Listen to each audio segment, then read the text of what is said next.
Hi, I'm Kevin and I'm going to show you how to drive and all the controls of a steam engine. Okay then, so some of the controls on this engine. If we wanted to get it going, the first thing we would have to do would be to get the brakes off of it. Now the brakes are vacuum, so I would shut that lever and pull one of these two, and that would actually create the vacuum. Now once we've got the vacuum up to the right level, which on this one, on this gauge is 25 inches of mercury, we can then go. First thing we need to do is select a direction. Now this is called the reverser. Winding that way is forward. Now we're setting forward, so the next thing would be blow the whistle and open the regulator, which is that one. Now as you get going, obviously we're putting steam from the boiler into the cylinders to make them go. Now if we were doing that at high speed, we would use a lot of steam very, very quickly.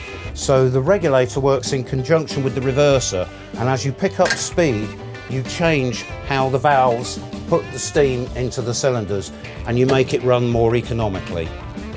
Then to stop the engine, obviously shut the regulator, and then you would let air into the vacuum system using this handle here, and that will gradually bring the train to a halt.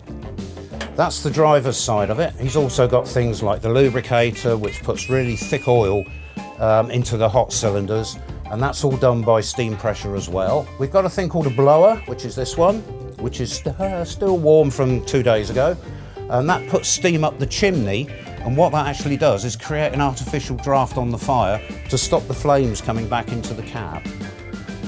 That's the driver's side. The fireman's side now, if I come over here, most important gauge for the fireman, this is the water gauge. You can just about see the water in the bottom there. Now, the fireman also is responsible for not only shoveling coal, it's a matter of skill and judgment as to when you need the coal, how much coal.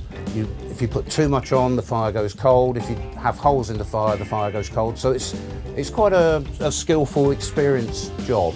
So he's shoveling the coal, but he also has to replace the water in the boiler. Now that is done. There is a water valve just down here on the tender, and there's a second one over there, and they correspond to these two valves here. So you put the water on, say, this side, and open this valve, and you'd hear a whispering noise start up, and it's at such a pitch that you can usually hear it in spite of all the noise that's going on around you.